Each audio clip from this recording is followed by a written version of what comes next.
Hello. Hi. Do you hear me, John? I do. I'm sorry.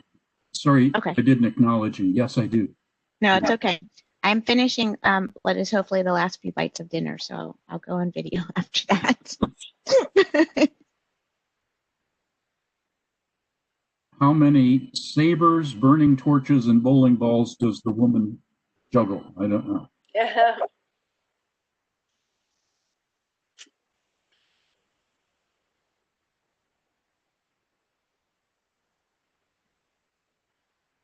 I thought that was going to be the start of a joke.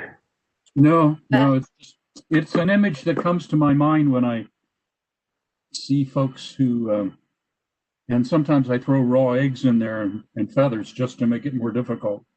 Yeah, unfortunately, it's just real life experience. How many things one of us can juggle at a time, especially in the situation we all find ourselves in now, where home is work and work is play, and it's all the same area. Yeah.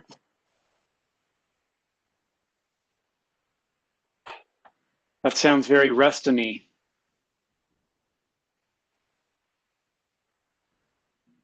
Hey, John Carter.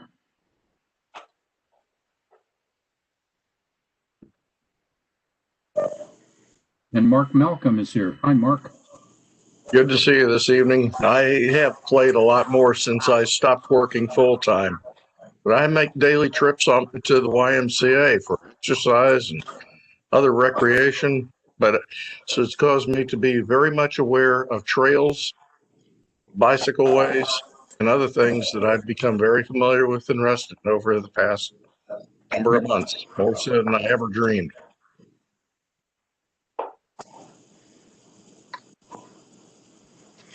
Hi, John. Hi, folks. Nigel's on. Nigel.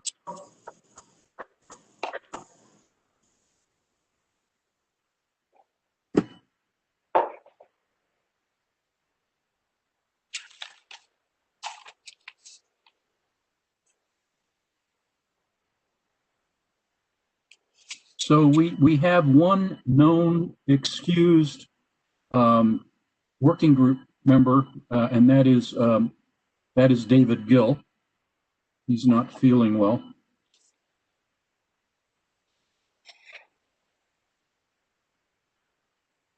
So there's Mark Looney. I think we're all here. So I will begin the meeting. So welcome everyone, and thank you for faithfully coming to the meetings. I have everyone here on the working group except Dave Gill, who, as I said, is excused tonight. So I would entertain a motion to approve tonight's agenda. So moved. Oh, Second, Who's the second? David. Okay.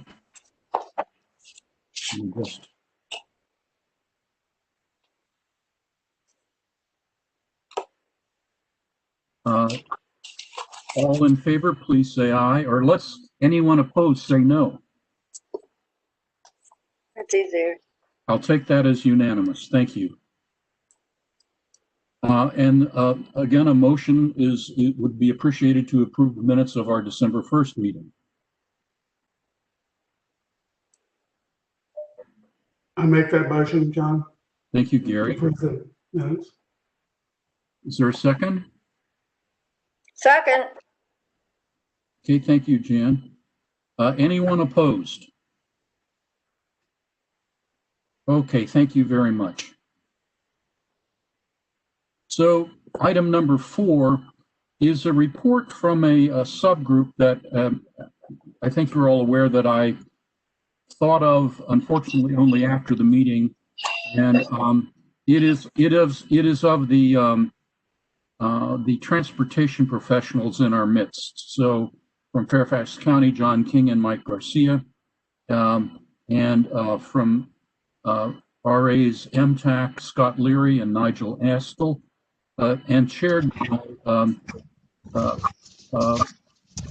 MTAC chair, real life chair Mike McDermott.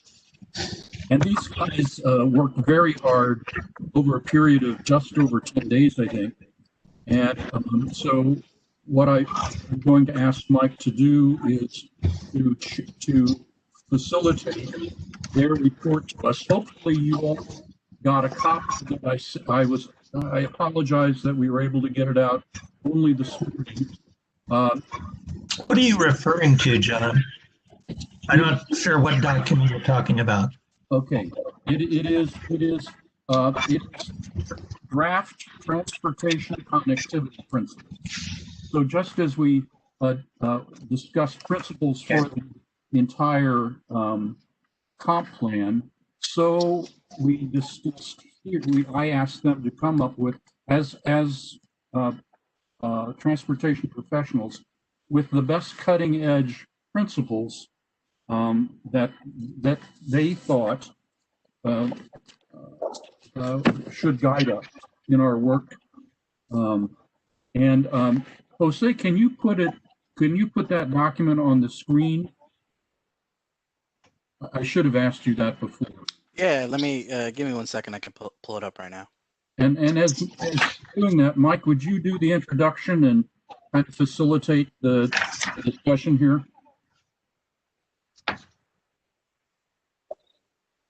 Can somebody unmute Mike? Can you hear me now? Okay, you can hear me now? Yes?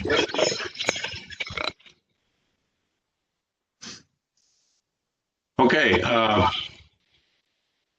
just one more time. Everybody can hear me? Yep. Okay, good, thanks. Felt like the Verizon guy there for a minute. Hey, Mike, before you jump in, I'm getting a lot of feedback from others, and so maybe if folks who aren't talking could mute for a couple of minutes, that maybe would make it easier. Thanks. Okay, good idea. All right, let me jump in. As John said, he put together this group, and I'd like to, first of all, before I even get started, is thank the group. It included Scott Larry, Nigel Astel from MTAC, and then John King and Mike Garcia from Fairfax County. The group worked hard and fast over roughly a 10-day period to get together a set of principles with the intention that they would be really guiding principles for discussion on transportation to the working group as well as the task force. And so that's what we had in mind. And what I'm going to do is ask Scott Larry to go through, because he was the one who sat down with a blank piece of paper and did the initial drafting before then Nigel did a nice set of editing to work it through. So those two were really the authors, and I want to make sure they get full credit for it. So Scott, take it away. Thank you, Mike. Good evening, everybody. I'm not going to read them word for word. You can see that we have emphasized mobility and equity. Mobility is quite simply the ability for all members of society to get from point A to point B conveniently, efficiently, and safely. These are indeed forward-looking and cutting-edge concepts and are principles. And they're also written in such a way that they're not locked into the current state of practice. They're written in a way that incorporates future advances in the state of practice. And we are in no way, we in no way tried to set it to eliminating private vehicles, but obviously I think most people will agree that reducing reliance on private vehicles is an absolute must. And as a traffic engineer, I've said many, many times, we cannot pave our way out of congestion. The only way to maintain an efficient transportation system will be to start providing realistic alternatives, usable alternatives. And again, since I'm not going to read through these, I would offer that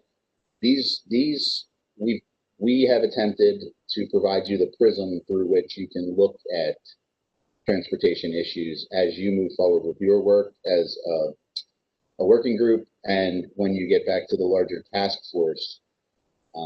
This is a prismatic framework through which you can start assessing your proposed plans and how you lay out the future of Reston. Are there any questions of me? And again, I'm assuming everybody's had an opportunity to read what's on the screen. And Scott, this is John.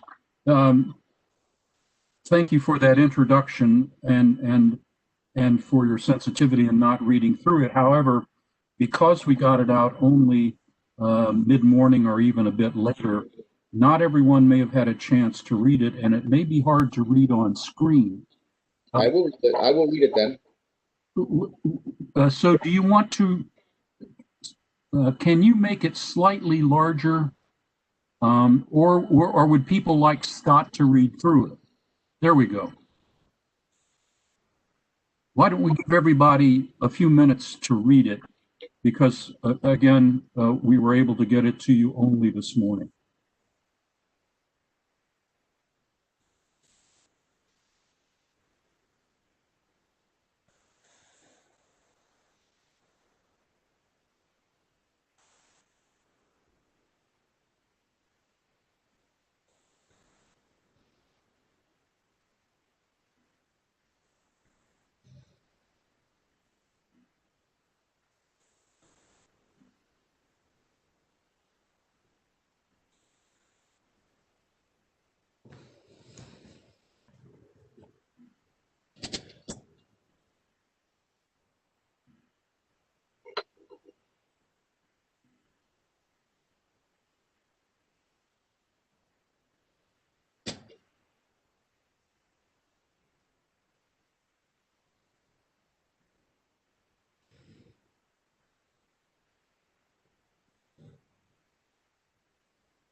Has everyone had a chance to read it through?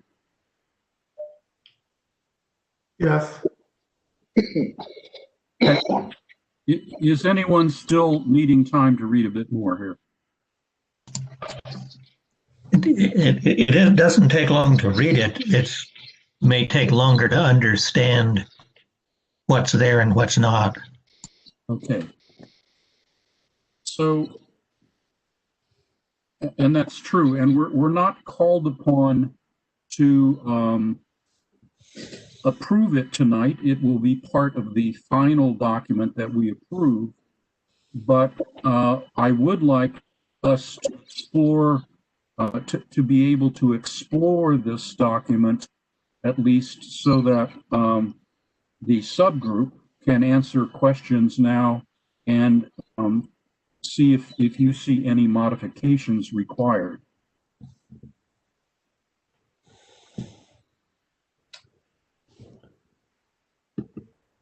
A consideration here from my background, I think in terms of vision, goals, objectives. These principles are very clearly written at the goals level. When you look at to objectives level, what is a beginning in a number of these bullets is we are using very subjective terms that may need to have metrics applied later. In the comprehensive plan elements, the weakness of the prior one is it being guidelines. It didn't give really what were parameters to be worked with developers or county staff, a little bit of guidance. It's a consideration. Just food for thought for as we work to develop it further. And I like the principles right now for what they are. It's just that do we need to eventually have metrics or measures associated with them with the comprehensive plan? Thank you, Mark.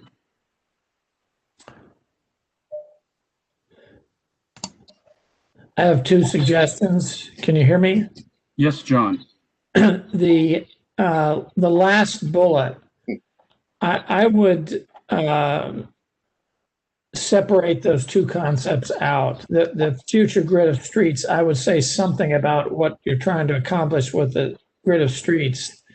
And then the second part of that, it says the concepts and amenities that make these spaces where people want to live, work, and play. I would make that a separate bullet because that would apply to everything, not just the grid of streets. Okay. And then the second to the last bullet, the second sentence, I would word that in a rather than the negative, in a positive way. And I'm not sure how you would do that, but usually principles are written in a positive way rather than what not to do. Commissioner, that sentence was batted around like a ball in a kitten factory. I bet. And I think it's way it's worded. I think it's going to be batted around a lot again. I think if we could put it in a positive, what is it that you're trying to do rather than what are you trying to avoid? I know what I know what it's trying to say, but I just think wording it in the negative is going to raise lots of things that are unnecessary. So anyway, those are my thoughts. I think the principles are excellent. John, are you looking for any other comments or? What's that? John Mooney, are you looking for other comments? Yeah, absolutely. Absolutely. I guess I disagree with the strong emphasis on avoiding the private vehicle. And I think we've had a dramatic example here in Reston, focused on Reston Town Center, where prior to COVID, we had a parking policy change that didn't allow people to come to Reston essentially, and others went elsewhere. So we've lost a lot of businesses, restaurants, and so forth already, lower property values, so forth and so on. It's just not as nice a place to be, not as attractive a place to be when you're competing with lots of other places. Mosaic, for instance, in Fairfax Falls Church. And now when we're looking at the impacts of COVID, and I think, John, we've talked about last night, and we need to get some people in to talk about what is the future. I know nobody can predict that, but all more knowledge would be helpful. And there's a lot of articles out here that people will be relying more on private vehicles, and we don't want them to not have some place to park for business or the library or whatever. And so that extra reliance is looking forward to what our future will be. And I don't think it's the same as it is today. When you add the impact of our metro problem, it's going to be even more dramatic, I think, for Reston. It's very threatening to Reston. And if we restrict this and say we're not going to have, vehicles and parking, we're going to damage Reston in an extraordinarily significant way. So that's my comment. Thank you, Gary. John, this is Jan first. Pardon? Go ahead, Jan. Hi, okay, here we go. I agree about the amenities, parking provisions for development, redevelopment appropriate to scale and location of the project. I think you could just stop it there. Jan, if I may interrupt. I think you could just Jan? scratch the whole other one about how ample parking is, avoided. I don't think we need to say anything about that at this point. Because, if you go to the library, you want easy access, you want to be able to not have to pay to go to the library. You certainly aren't going to walk there if you're from South Reston. There are a lot of reasons that parking provisions are very important and should not be avoided. Okay. Thank you. Thank you, Jen. Somebody else. This is Burton. John. I wonder if the authors considered mentioning issues related to connecting outside of Reston to neighboring communities, and whether they just decided not to mention that. But that's been a topic that's come up in our previous meetings, whether we're talking about the connectivity of bicycle and pedestrian networks to neighboring communities, or whether we're talking about Reston being used by, say, commuters from Pennsylvania traveling into DC. So I'm just curious to hear from the authors on whether they thought about that or not. Secondly, I remember Supervisor Alcorn asking us to consider whether the updated plan should mention level of service or not.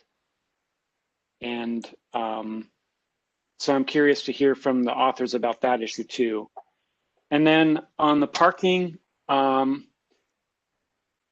think, the way this is written, it makes to me, I mean, I agree with the case of, the argument that is made there about how ample parking, if there's ample or excessive parking, that tends to encourage people to continue driving when maybe if there was less parking, they wouldn't.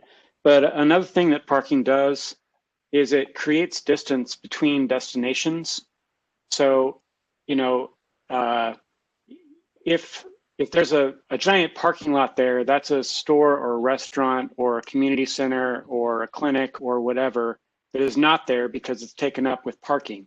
And so somebody who's biking or walking within Reston is now walking across a parking lot instead of walking next to places that they might benefit from. And then to comment on the RTC parking policy, I agree with Gary that policy was a disaster, but I think that it was a disaster more because of the timing of it being too early, too far in advance of Metro arriving near the town center. And it seemed unfair because there was so much excess capacity in the parking garages. And then also that the parking app that was required is really creepy. And if it was just a simple pay at a kiosk, like a lot of parking, paid parking that's required in the area, then it would feel less creepy and less like it was trying to collect information on customers. Thanks. Thank you, Burton. Hey, John. Yes. It's Lynn. I had a question, and I think I also had a couple of comments just for the group's consideration. I think at one of the previous meetings, and this was probably the comprehensive task force meeting, where reports are coming out that the effects of COVID are instigating situations where it's affecting people's behavior and behaviors in terms of how they choose to transport themselves from point A to point B. People who had previously utilized public transportation are no longer using that as a viable means due to contact tracing and density. People are buying more cars. So I think, number one, and I want to back up to what Gary Maupin was mentioning, is I do think that we need to start to look at the impacts on the psyches of the community and their transportation preferences. I also think the Reston Town Center, I know Burton mentioned Gary's comment regarding parking at the town center, and that he thought that the timing of it had something to do with it. Well, I think the timing of this has something to do with this as well. And I think that we are moving forward, making assumptions that are based on historical data. And I think that I think that it's very dangerous for us to start utilizing language that says that ample parking is avoided to encourage the use of more sustainable transportation options. Well, I think that definition is in the mind of the individual. Thank you, Lynn. John, this is Mark. Bill, you want to go or you want me to go? Go ahead. Okay. One procedural or structural question and then a second comment. From a structural procedural question, what is it that you envision, or where is it that you envision these principles will be utilized in terms of the relationship to the existing comprehensive plan? And the reason I ask is when you look at the plan, there's a transportation section at the beginning of the Reston portion of the plan that talks about the different elements of the transportation system, to include land use transportation balance, pedestrian mobility and bicycle facilities, mass transit, road network and circulation, street types, and other sorts of things that, at least currently as I anticipate them or as I review them, are kind of the guiding principles for what the comprehensive plan recommends. And I guess the question is, are we supplanting those things in the comprehensive plan in your mind? Are we setting a preamble for those things with these principles? Where do they fit in the context of the comprehensive plan? And then I've got another comment after that. So I asked these transportation professionals to come up with what they thought were the cutting edge principles used by good transportation engineers, transportation planners, and that's what they tried to give. And I asked them to do it in a way adapted to Reston's situation. So I think, Mark, they are meant to challenge some of the assumptions in those parts of the 2014-15 comprehensive plan that you just enunciated. So I think they are meant to challenge us to see whether we should do something more to focus more on mobility in a more holistic sense, rather than put a primacy on vehicular traffic. So I think, frankly, that is the perspective from which these guys wrote these principles, which obviously we need to assess whether we agree with them. Yeah, I'm just sort of, and I do this, and I apologize for doing it, but I'm jumping to the end and trying to figure out what it is that we as a group are going to recommend to the rest of the task force and how that relates to the current comprehensive plan. And so I'm just trying to understand, kind of whether we're anticipating scrapping the current comprehensive plan's structure or recommendations in favor of something different, or whether we're looking to supplement what's there as part of it. And maybe that will be figured out as we go along. The comment I was going to make is that if you look at bullets, call it 1 through 4 and potentially bullet 6, those are all what I would consider to be aspirational goals that would be appropriate for a comprehensive plan in terms of these are the things that we aspire to accomplish. Bullet 5 related to parking seems to me to be an implementation strategy for how you're achieving the other elements, as opposed to a standalone principle in and of itself, because your parking is a strategy for achieving connections between modes and improvements or correcting deficiencies, or I should say promoting pedestrian and bicycle activities over private vehicles, right? And so I just make that comment that bullet 5 seems to be more of an implementation strategy as opposed to a principle in and of itself. So more a means than a goal. Correct. Okay. Thanks, Mark. And Bill Penniman, you wanted to say something. Yeah, I've got a few comments. I don't have any objections, particularly to the principles as they're laid out there, but they're very general, and I think they are missing some things. On the issue of parking, one of the things that a number of the developers chose to do and were encouraged to do was to reduce the parking in their projects, because if the parking's there, the people who move into those projects are going to do more driving. And you want to attract people who are content with owning fewer cars. If you're trying to deal with congestion, and I know that's a concern that pretty much everybody has had, you want to encourage people to get out of their cars and use other modes of transit. I think the concern Lynn raised about a drop in ridership on transit I think it is correct. That has happened.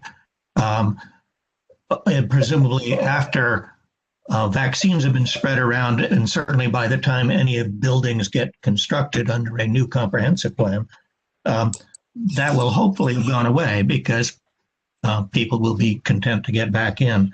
So I think if you look at the experience, at least as it was previously described to us, in Arlington, they've had policies to try to reduce parking, policies to require parking be paid for as ways of, again, encouraging people to travel by transit or foot or bike or something.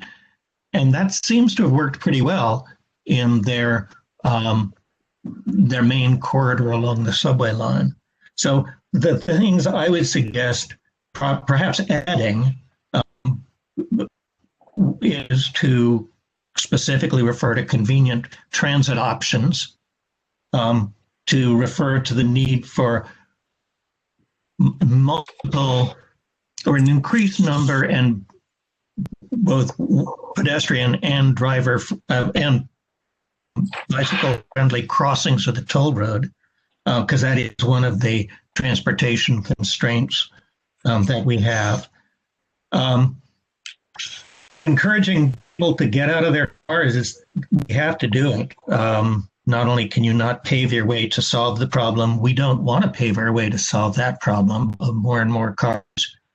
It'll make Reston less pedestrian friendly and uglier. And vehicles are probably the biggest source of CO2 pollution that we have. And it actually be worth specifically incentivizing electric vehicles, because that is a way you can have been driving while also reducing the pollution. I do think that finding incentives to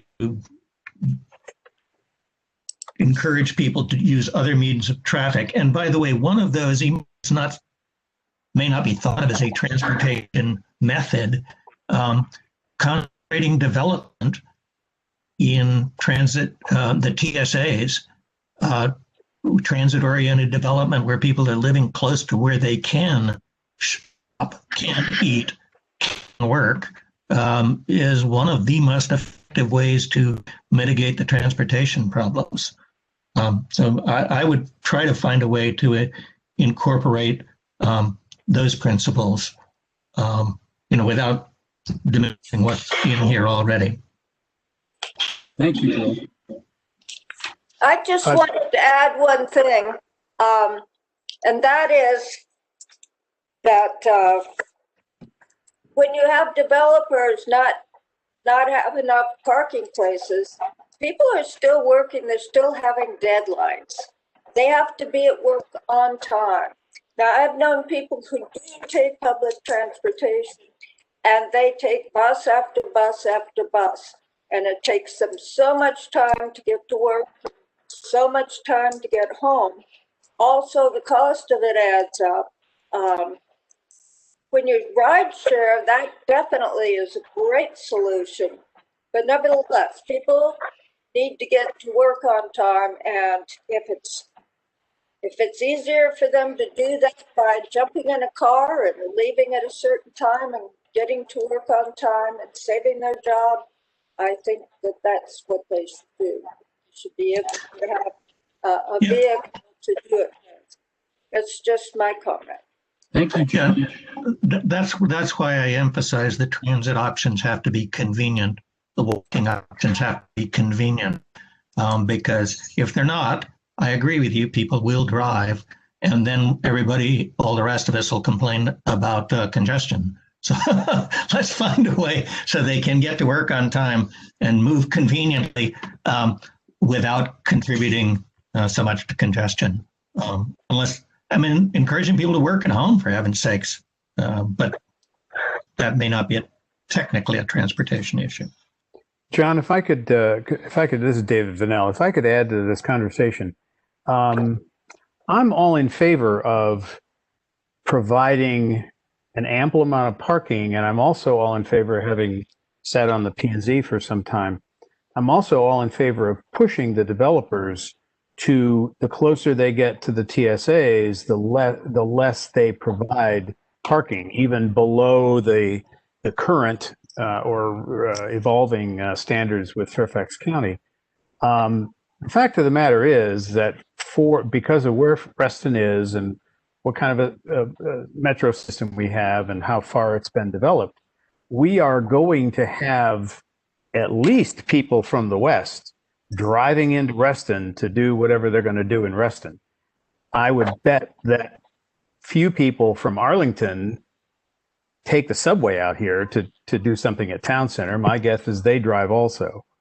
And so to make sure that the development that is going on here is friendly toward other than vehicular arrival or vehicular movement, I think is a good thing. And I think what we should be doing is providing those aspirational pushes to the comprehensive plan that basically force people into a better approach to moving around in Reston. We, of course, as John has discussed before, and I think we need to do a lot more discussion about this, we also need, within Reston, we need to figure out how traffic is going to move through the neighborhoods. Traffic from the outside is going to move through the neighborhoods to the areas around the Dulles Toll Road and the Metro line. And so it behooves us to make sure that people can move laterally along that rail line from Wheelie to Herndon efficiently and possibly without, once they've plopped their car someplace in Reston, they can leave it alone until they get to go home. I think that the aspirational things, I think that the pushing for pathways, pushing for connectivity, pushing for bikeways, pushing for bus transit within Reston with a much more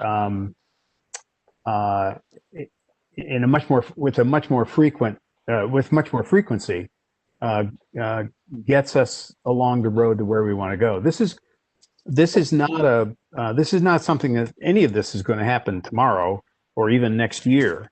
This is something that we have to think about 10, 15 years down the road before. I mean, some of these overpasses or the underpass, the John Politiello tunnel, or whatever that used to be called, isn't due online for another 10 years.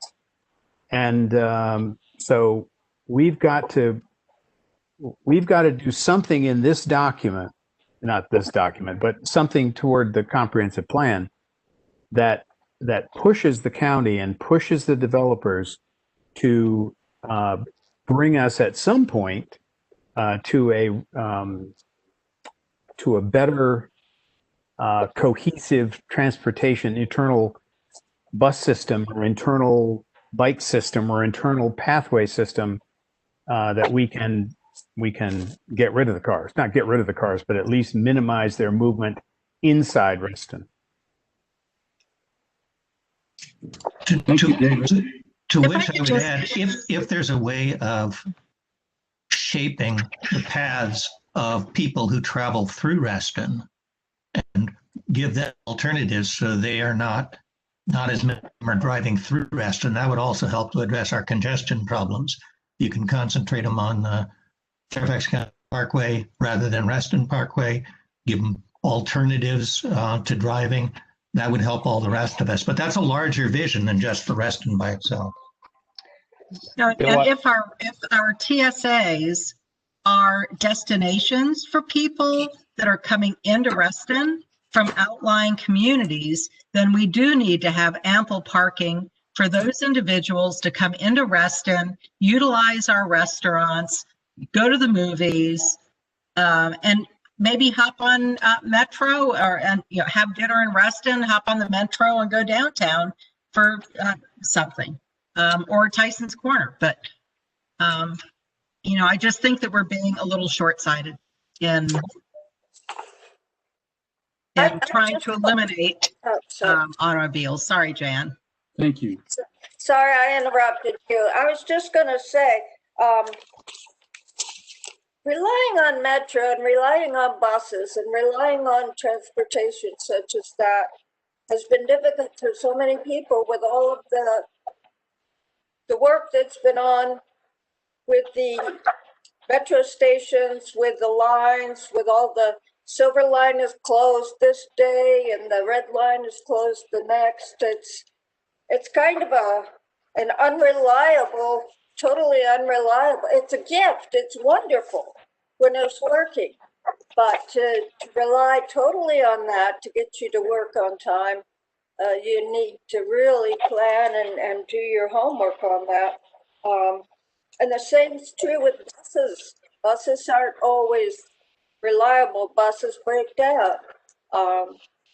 I'm all for, I like the idea of walkability, believe me. The village centers were a great concept. You could get up and you could go walk to everything. The demise of the village centers has really created a problem. And I think a lot of these transportation issues have been a result of that. But we need to look at the facts. We need to look at the future, and to push everybody off on something that they're not going to do, and force them to do that. I don't like the idea of forcing anybody to have to do anything. Personally. I don't think this is. This is Burton again. I don't think this is a forcing thing. This is a matter of tolerating a modified levels of service. So people shouldn't. I think long term they should not have the expectation that they're able to drive anywhere in Reston and never experience any delay. I think of traffic and congestion as being an indicator that you're living in a vibrant community that's attractive to people, so people come, and therefore you have some traffic. But just being able to tolerate lower levels of service, that's not the same as forcing people to give up their cars. It's going to have a marginal effect. Some people are going to continue to drive, and on the margin, there'll be people who decide to choose means. So if I could just add could I add one thing, John, and that is, and everybody can quote me on this, I'm not trying to abolish cars. Just that to the extent we can encourage people to use other means of transportation, and our congestion problems and our pollution problems will be a lot lower. And those are goals we want to shoot for. And it's a balance, but. Thanks, John. John, I'll just add that the metro itself is threatened. The budget situation with the metro is dramatic, along with, I think, the patterns of behavior subsequent to COVID-19 are going to still change a long time into the future. And we are competing with other areas, and we don't want to lose that competition. If we're too restrictive on parking and the use of cars, we are going to lose the competition and not make Reston as vibrant as a community as it is in the future. Thank you, Gary.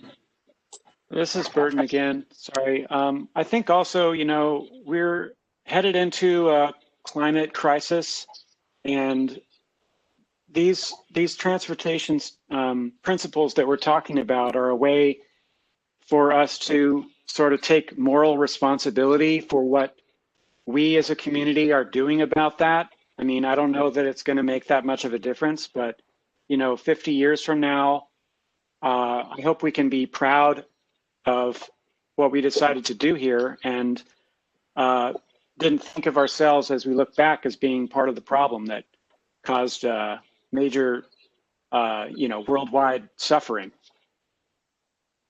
Thank you, Burton. Is there anyone who's not had a chance to speak who would like to speak to this? Obviously, this draft has stimulated a wonderful conversation about fundamental issues, and this obviously is not the time we will. This is not the last time we will discuss it. But at least for this round, are there any other points that people who've not spoken would like to make? John, this is Jennifer. Okay. John, this is Tammy Petrine, and I'm interloping on your meeting, but Okay. don't be crazy. I have a couple of points that haven't been brought up. Number one, we are not Arlington. I will never go to Arlington unless I'm on Metro. And the reason is there is no ability to use their restaurants that are not walkable from Metro because there is no parking there. So I think Lynn brought up the point, and perhaps Gary, that to make our businesses viable in Reston, we need parking for customers and patrons. The other thing is we are a suburb. I personally hope we always remain a suburb. We are complex in that we have the TSA, which is urban by design. However, we also have a quote, sort of a fake TSA designation for Reston Town Center North, which is our civic center, our governmental services. And in there, we are having a regional library, and we are having a district some decade from now, rec center. Neither of those is appropriate to have urban parking standards. Yet, because RTC North is an urban area, I am getting absolutely no movement from county officials to allow anything but urban parking standards, which are way too small, insufficient for a regional library that serves the whole entire northwest part of the county, and the rec center that we waited 50 years for, and people won't be able to use unless they can walk or bike to it because there's not going to be much parking there. So I'm very concerned about the inequity of this conversation. I am completely sympathetic to the environment and wanting to promote walking and biking. Absolutely 100%. We are assuming single vehicles will always take the form they are today. And we are definitely morphing into electronic vehicles, and I think much smaller vehicles. But I think we can't just, we're supposed to be unbiased according to one of the, I think it's modal, without modal bias, number 4. Yet this is completely biased against, what we know now is cars. And I think that's dangerous. David Vanell and I know, and Bill Penniman, about the Harrison and what a horrible decision it was that they reduced their parking to the point where they have 40 some extra vehicles that can't park on site. So they were going across the street. That property was going to be developed. It's no longer a viable application, so I suppose they're back there. But when it was, the Harrison people were crowding North Shore Drive and driving the people over there that are have work trucks and so forth, in the modestly price rental apartments there, crazy with no parking. So we have to know that we're dealing with, my home is nowhere near anything that can be walked to. And if you're not physically fit, or the weather's bad, or you're old as, Croesus like I am, you're not biking. It's dangerous. I mean, we don't know what we're doing on a bicycle. So yeah, if you're a biker or a walker, Olympic walker, maybe you could, but I can't. I'm on the very edge of Reston. There are a lot of homes that do not have sidewalks. They do not have access to these, the biker walker modes, or we're going someplace too far away, or we're carrying stuff, or we have a business that we're taking tools with us, or we have 9 grandchildren that we're trying to get someplace. We need to be able to plan. I appreciate Burton clarifying that you have to expect some sort of a longer LOS. Thank God he said that. Thank you, Burton. Super thanks. And I understand where the traffic engineers are coming from, but please take in mind that we are a suburb and we have got to accommodate parking, especially in the government center, when we have citizens coming from all over the district and the region, and we want people to come to Reston to patronize businesses that do not have access to mass transit, nor are they within biking or walking distance. Thank you. Thank you, Tammy. What I'd like to do at this point, this may seem like a messy conversation, but I think it's a very rich and real conversation. So I'm very grateful for it. I think it really has laid bare all of the tensions and issues that we have to deal with in transportation. So I'm grateful for this. And clearly, we're going to have to continue this conversation. What I'd like to do before we go on to item number 5 is to give the team that drafted this set of principles a chance.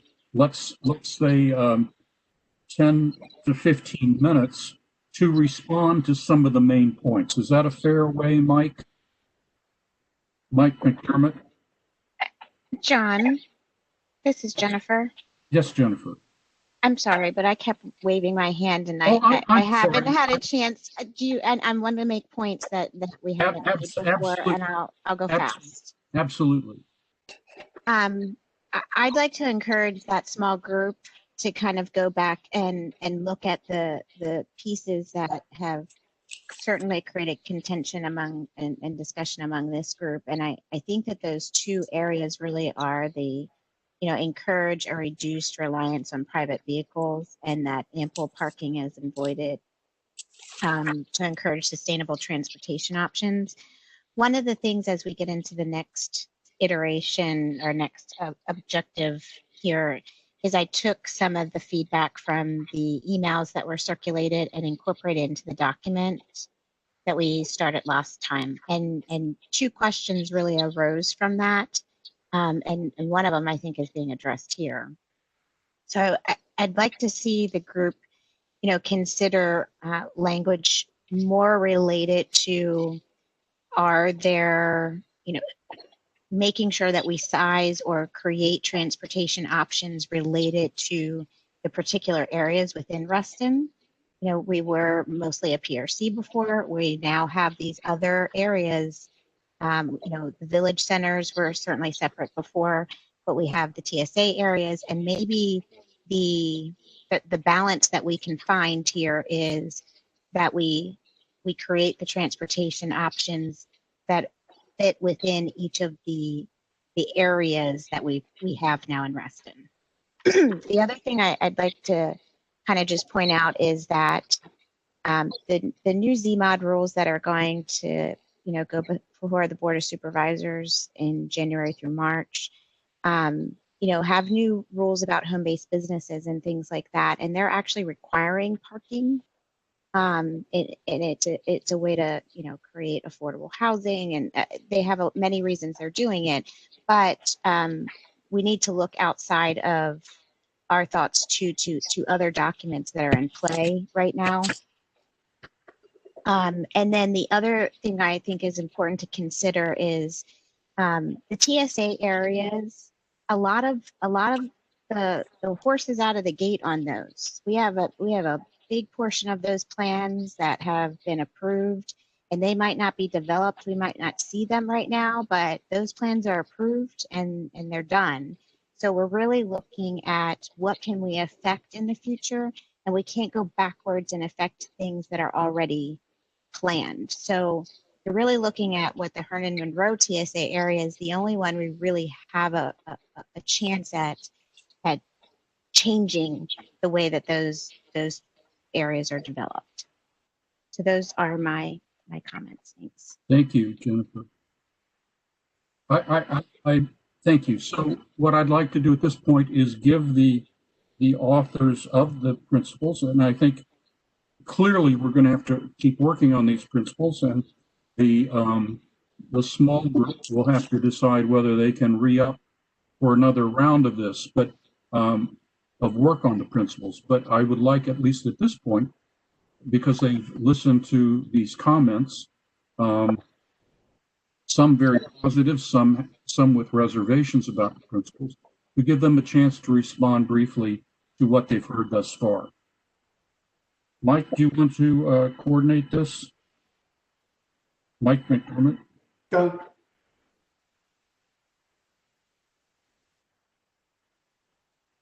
John, just a quick comment.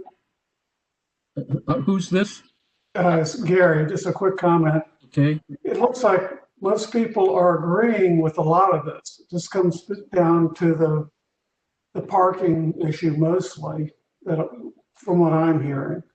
So I think they did a really good job on the overall, what they put together here. I will go back to Mark Looney's point about, how we're going to use this overall, and 1 through 4 and 6 look different than 5 on the bullets. So just a comment before you start with. Okay. The great job that people did that drafted this.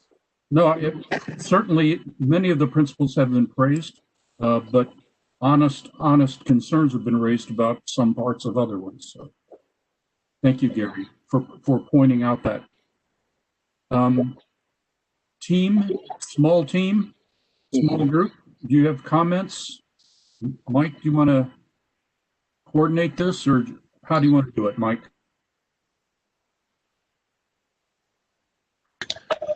Can you hear me?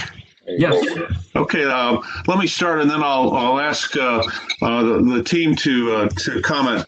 I think it's important for the working group to know that we considered several documents, starting with John Carter's consolidation document of the transportation, so that addressed, I think, a broader aspect than just Reston in terms of a starting point.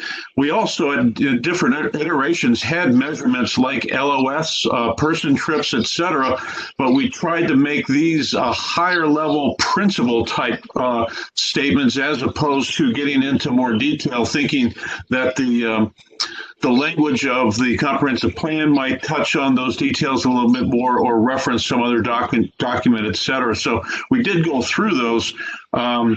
We tried to be, I think, more aspirational, moving towards the future in terms of what we want as opposed to reflecting what we have now. And we were certainly conscious of COVID. That's a very difficult thing in terms of incorporating as far as what's going to happen in terms of the future as far as principle writing. So I just wanted the group to know that, yes, we did consider a range of things as we put these together. It's funny because there's so many items, and then when you start putting things down on a piece of paper, in order for them to be at a high enough level, et cetera, you start consolidating and cutting, et cetera, et cetera. So that's how we got to where we are. But anyway, just a little bit of a process note on that. With that, let me turn it over. Let me ask Scott, then Nigel, then John, then Mike to make comments as they see fit. All right. Thank you, Mike. There's a few things that I want to respond to. Particularly, Burton, you had addressed whether we had considered external connectivity. The honest answer is no, we had not specifically looked at, from a comprehensive plan perspective, putting in a principle with regard to connecting Reston to the other parts of the county. We await your guidance on that. I know that Burton had also mentioned that Supervisor Alcorn had questioned whether level of service should even be mentioned. I would suggest no, particularly in that this is a forward-looking document, and level of service is, while it's still used actively and by many governments, and I still write reports including it, it is not the measure of the future, and I will explain why. When you use level of service, you are designing to 2 peak hours. Typically, they are in opposite directions, one outbound, one inbound. And you end up over-designing intersections and over-allocating the right-of-way to vehicles at the expense of possibly including the appropriate facilities for other modes. And I will go directly to the parking. Everyone went right to the second sentence, which is the negative, which Commissioner Carter brought up. Please note that appropriate to the scale and location of the project are in there, and that verbiage can be tweaked, removed, thrown out, but there's not an intent to say no parking, but excessive parking does lead to excessive vehicle use, which leads to the need or the perceived need for more roadway, which is right of way that cannot be used for other modes. And historically, there has been a bias towards the vehicle. And to correct that bias, at some point, you're going to have to start to say, from this moment forward, we are treating everything equally based on location and nearby amenities. That's all I have. Thank you, Scott. Nigel?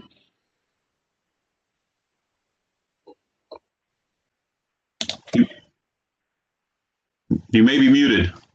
Yeah, of course I was. Thank you. Sorry about that. I mean, how many times are we going to do this? How many times over the last 8 months have I done this? But I never learn. Anyways, thank you. Yes, it was a very useful discussion. The range of views is healthy, I think. I'll sort of throw a couple of questions back at the group. I'm sorry, I can't remember all the names, but I heard somebody say Reston is a suburb, but Reston has also a town centre, and it is on a corridor, a mixed-use corridor that links DC with Dulles Airport. So one of the questions I'd throw back is, what does Reston want to be when it grows up? So I think that should, and I'm sure that question's been asked and answers attempted over and over again, but I think that should inform what the final version of these principles look like. If we're truly just a suburb, then we wouldn't be interested in having a huge number of people driving in and using our restaurants. If we were a suburb, we wouldn't have a district centre and a regional library. So I think, maybe we're trying to have our cake and eat it. And somebody during the discussion said that, traffic congestion to a certain extent is a measure of economic vibrancy, and that's very true. So there's a couple of things I'd throw back as questions for what does Reston want to be in general. The only other thing I want to say is that if the language we used appeared to want to abolish vehicles or abolish private vehicles, I think somebody said, that's certainly not the intent, as Scott said. This is all about a tweaking of what we have, a gradual tweaking of what we have, because obviously change like this doesn't happen overnight. But we have to decide what direction we want to go in and start moving in that direction. And I think we also have to, I think the final comment I'd make is we need to make sure that this is thinking about all generations. Many of us on this call are old and grey. And I think if there was some younger people joining in this discussion, they would be quite vociferous about the need to move toward more sustainable transportation options and the impact that transportation has on climate change and also on air quality and general quality of life. So considering our children and our grandchildren's views on these issues, I think is an important thing to throw into. And that's where I'll leave it. But again, really good discussion. Thank you very much. It's been a joy to work on this, and I certainly am volunteering to do more work on this as we take these forward. Thank you. Thank you, Nigel. John and Mike. Yes. John King and Mike Garcia, you want to add any reflections? I'll start. I really do appreciate the opportunity to take a look at the work that was done and provide some comments. I guess first comment, it's a tough conversation to have. To me, it sounds like it's, do you want to embrace the car, embrace other modes? I know that's not something everyone always agrees on, and so I think it's great that conversation is being had. Other than that, I'll defer to Mike if he has any additional comments. But yeah, I appreciate the opportunity to participate.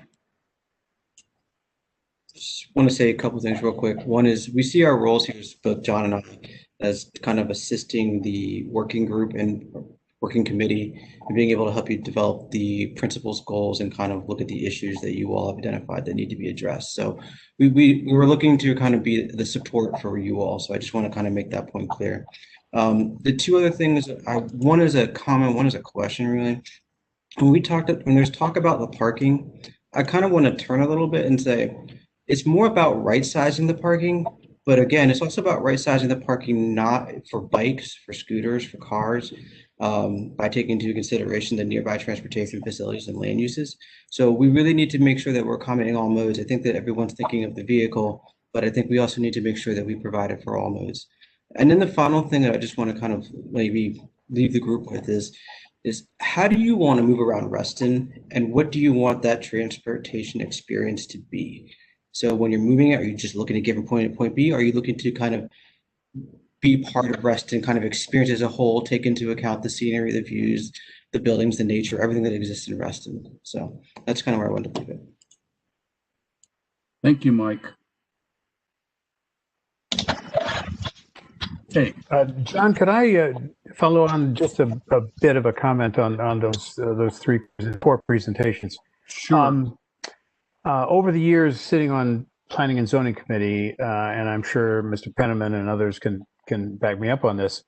When a developer would come to us with a plan, and the plan would always include parking for the building or parking for the residents or parking for mixed use.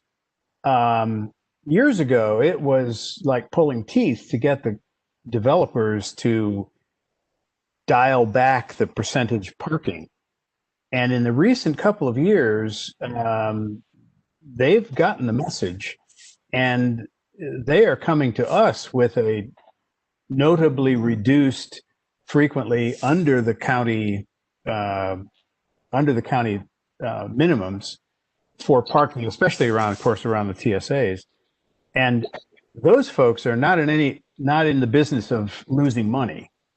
So if they're seeing the future as reducing parking and encouraging other kinds of modes of transportation in and through the TSA areas, then I think we need to get on board. And one other sort of off-topic issue, Nigel, your silver water pitcher is gorgeous. Is that Turkish or Arab or Persian?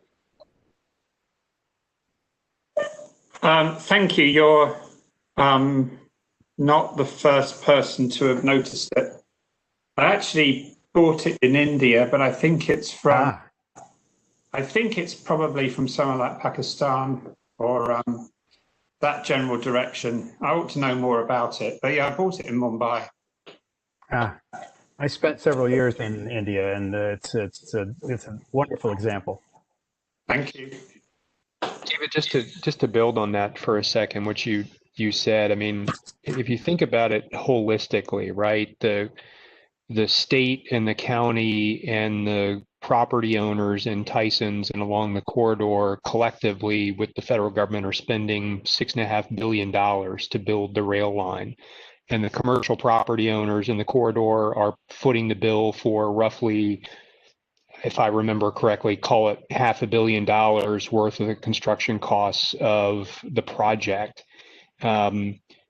Everybody wants it to be a success. And one of the strategies for ensuring the ridership levels reach the expected, I'll call it, or the projected numbers in terms of what it takes to be able to operate the system effectively, you have to encourage people to get on the metro. And part of the strategy for doing that is to force people to get into the metro and change behaviors in the process. The flip side of that is that to construct parking, particularly in a transit station area, the construction cost can be as high as $30,000 or $40,000 a space for above grade parking and $50,000 and above for below grade parking, depending on the location and the price of the ground and construction costs and labor costs and all sorts of other things. And so there's an incentive from the property owner and developer's perspective to limit the amount of parking from a cost perspective and to encourage people to use the metro even for short trips, because they're paying for the infrastructure for the metro and want to encourage people to use it, but it's also defraying their construction costs in the TSA areas.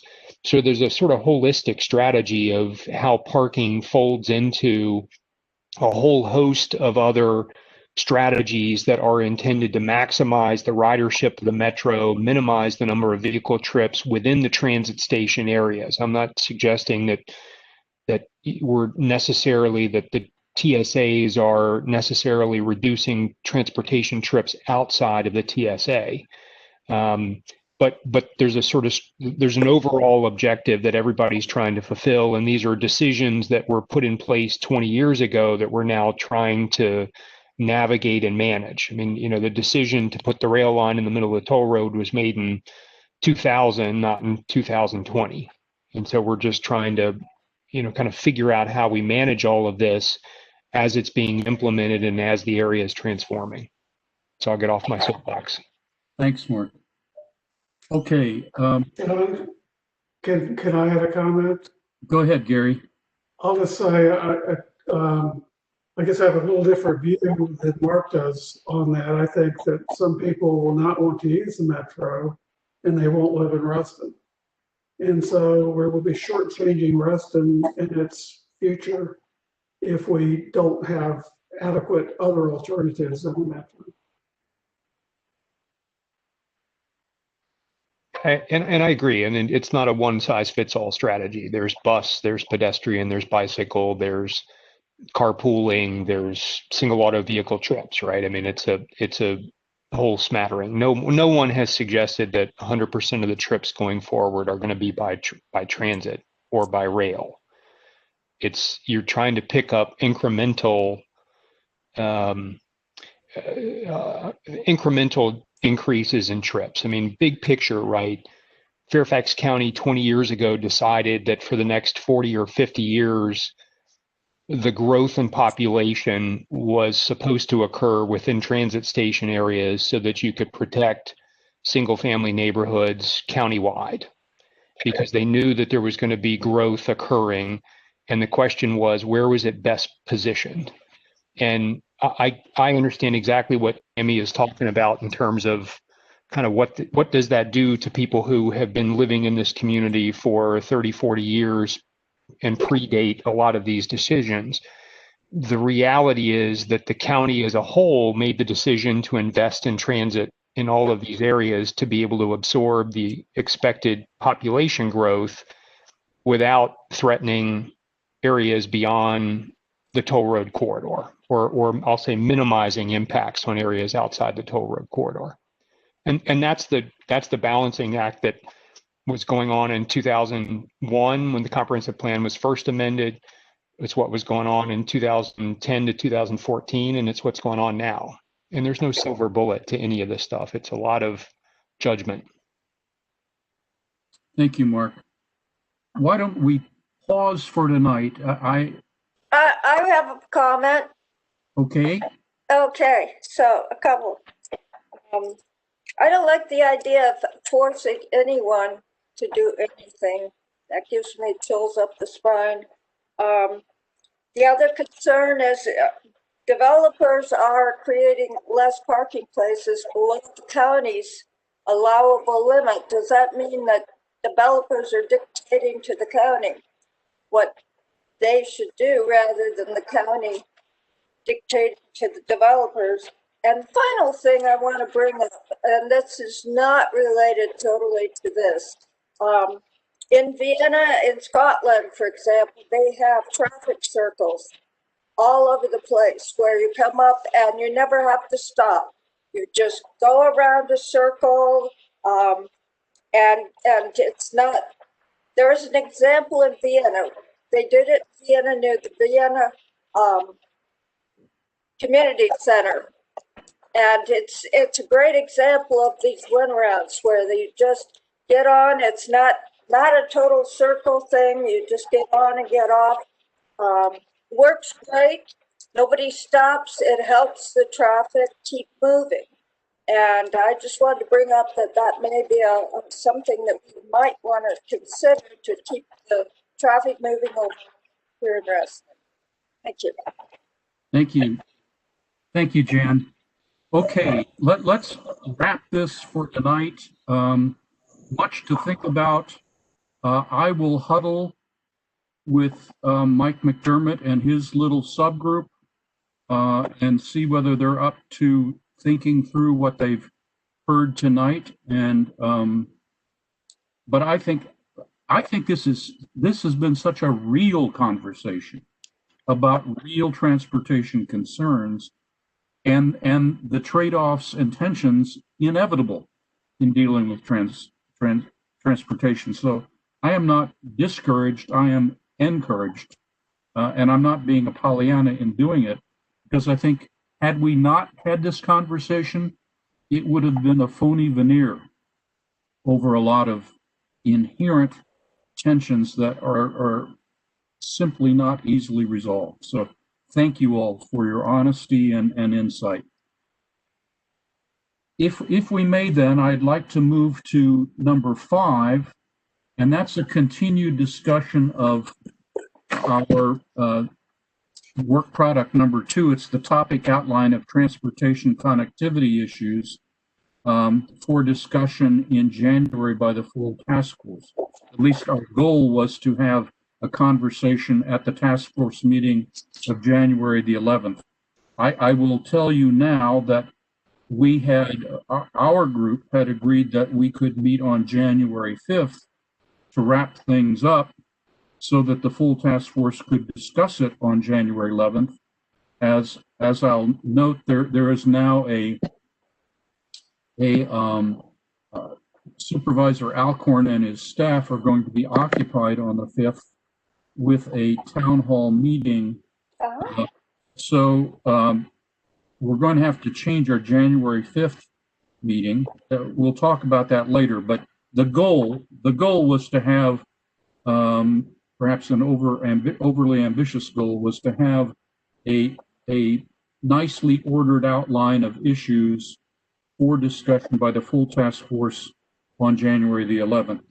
Whenever that happens, let us devote ourselves tonight to filling out, with the help of our wonderful scribe, Jennifer Juszczyk, let's fill out our outline tonight, and then we'll when we get so we have about another half hour that we can devote to this, and then we'll decide where we go in our next meeting. Fair enough? Okay. So Jennifer, could we put Jennifer's outline on the screen, Jose? I gave Jennifer presenter roles. Okay. Did you want to put it up, Jennifer, or did you want me to? Yes. No, I'd love to put it up. That way I can edit on the fly. Thank Okay. you, Jose. I saw you did that. Okay. Fine. Anyone want to begin here? And I handed out some written things, and I'm sorry, I've been so busy organizing the overall work that I did not get my comments in until very, very close to meeting time. But I'm not going to say them. You all have them in writing. For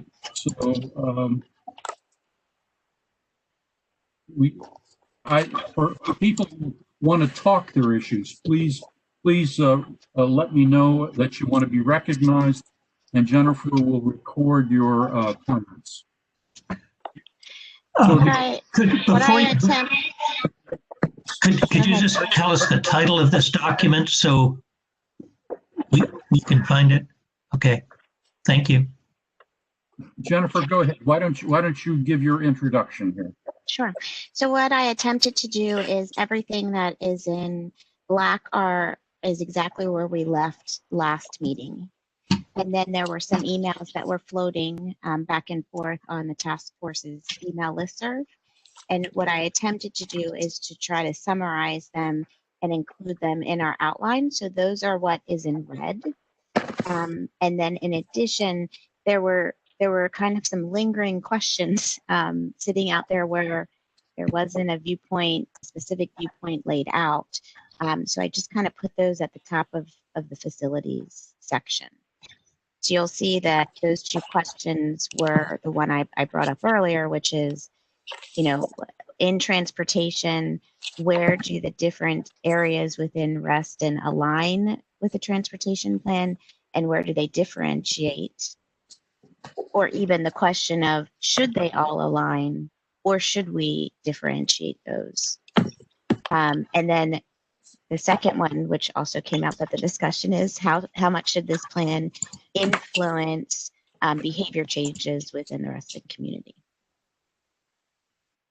So I think that we certainly had a robust discussion on both of those, and maybe those questions continue to live on this document until we answer them. But the rest of the red that is on here are things that were in people's emails. So under B, it was, balancing the different modes of transportation to determine what our future needs are, which is, can be habit forming, could be related to climate change, whether there's new alternatives in modes of transportation that we should be considering. There were definitely some viewpoints on the listserv related to special considerations in the TSA areas. What are those transit options to get between a TSA area and a village center? And there were comments, and I want to say, Jan, are you maybe? I was going to ask. Can you mute Jan? I think it's I think Jan. it's Bill Penniman. If Oh, we you could think have it's Bill? Okay. Penniman mute, please. Yeah. Mute I your only mic. see. May Yeah, I I only see. suggest that Perfect. if everybody could mute herself or himself when you're not talking, I think we'll get a better fidelity in the audio. So if you could do that, and then seek recognition either by waving your hand or sending me under the participant icon. If you click on the participant icon at the right bottom, you will see a hand there that you could put up, and I will try to recognize you. Burton, you're still on. Are you on from earlier? I just raised my hand just now. Okay. So I was, if I could, I would suggest that discussion that we had about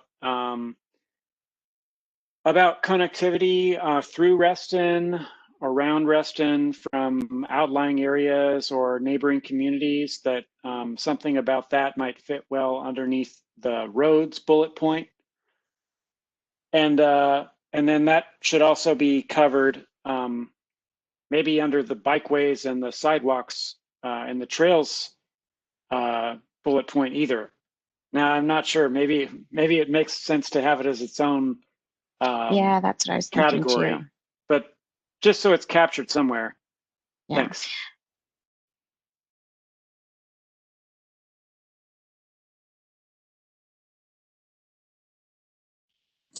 thank you, Burton. And if I may make one comment. So Jennifer's typing this out. Everyone who speaks, it's your responsibility to get back and let Jennifer know whether she captured your thought accurately, okay? So each of us is responsible for checking the entry that we've submitted and which our wonderful scribe has written down. Okay, I'm looking for hands. Yeah, could I ask a question? And again, I really apologize, but I have a version of this with a lot of other stuff on it that I think was John Mooney's edition, but it doesn't have a lot of that's on here. So have you seen this version before? I can't find. Yeah, Bill, let me clarify. As I said with apology, I got that in only about a half hour before the meeting. And so you know it's mine if you see kind of a teal blue comments, okay? Right. And Jennifer had no chance to incorporate those. So those are unincorporated. Okay, but what you put in doesn't have the things that are here in red, or at least not that I can see.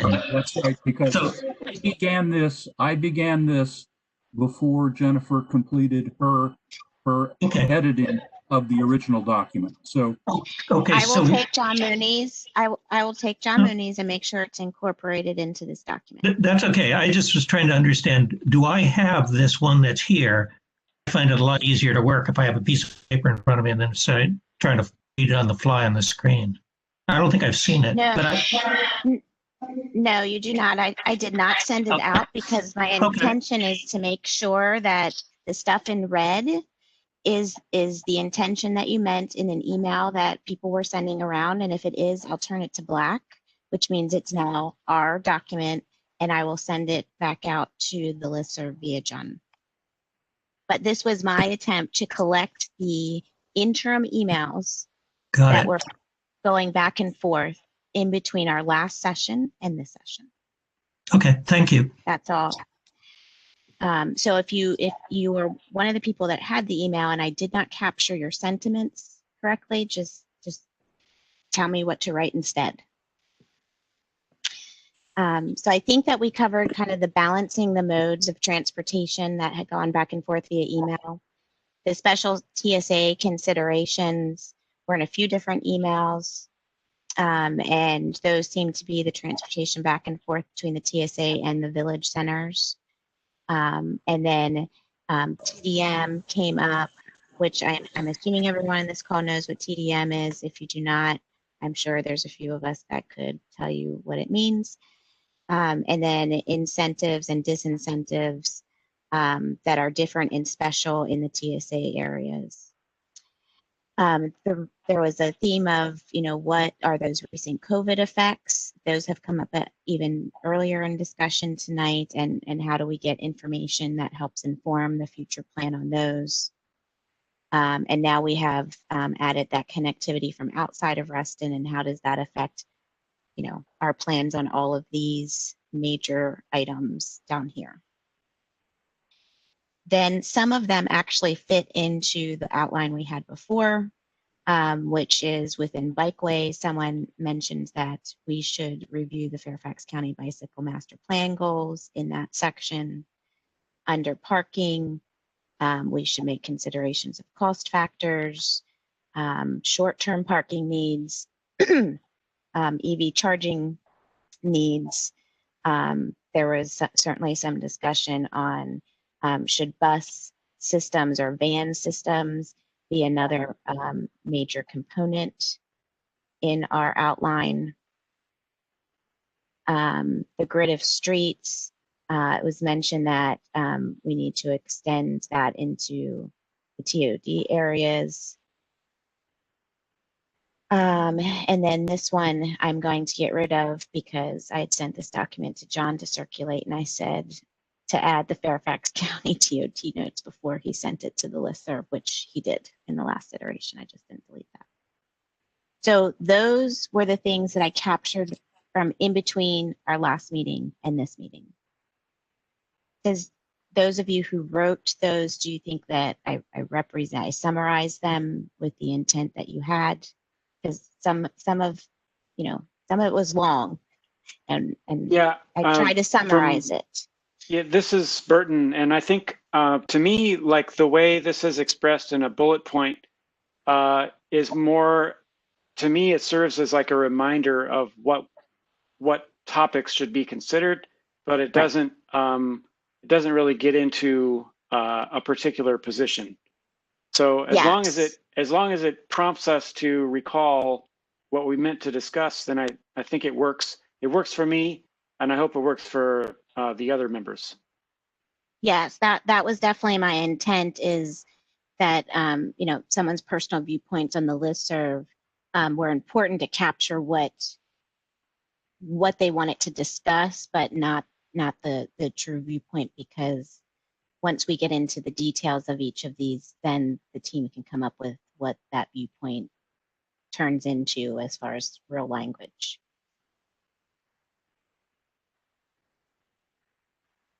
Okay, I'm looking for hands or people waving at me.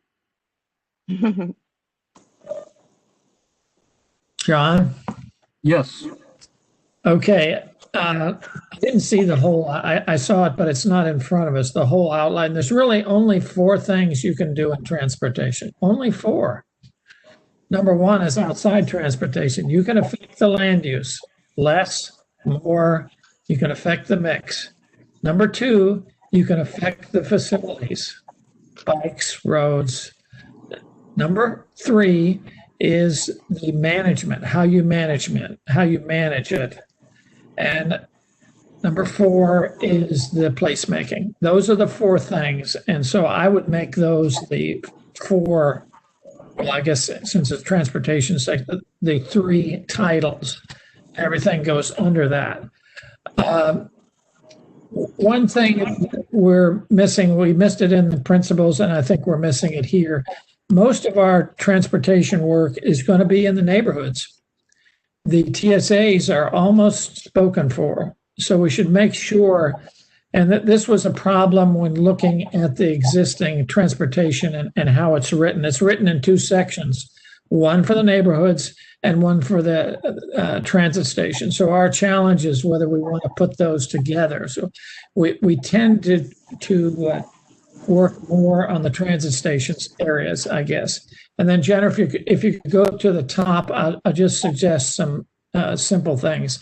One is, are we thinking we're going to rewrite this thing from scratch? I think we may be over-promising there. And we probably ought to keep in mind the text that we already have, and we ought to start on looking how to rewrite that rather than starting from scratch, making changes in a negative way, taking things out or adding things to the text that we. It's not poorly organized. It's probably pretty good. So another look at all the topics in the existing transportation section as next to the outline. So just a couple, I'll just look down on the roads. The existing transportation system has a whole host of road improvements. So there's quite a few of those, and I suspect we're going to go through those one by one. So it's not just three. It's like a page or two of the roads. And then it doesn't say anything about the widening of Sunrise Valley or Sunset Hills, I guess is probably the one. So we ought to check that. The bikeways, the missing piece in the bikeways is all of the roads, all of the connections across the toll road, not just on the north side of Wheeling. So you might want to change that. And that's, I guess, as fast as I can work. John, what was the last one you just said? See, it says under bikeways, it says the north side of toll road. It's all the connections across the toll. Many of our connections only have a little it's not even a bikeway in most cases, just a little sidewalk on one side. So it's all of the connections across, particularly at Wheelie and Reston Parkway are the most egregious examples. But we have new ones coming, the three roads across the toll road, and they ought to have bikeways. So you could probably eliminate two. Yeah, I think that you're right. You were using that as a particular example during our last meeting.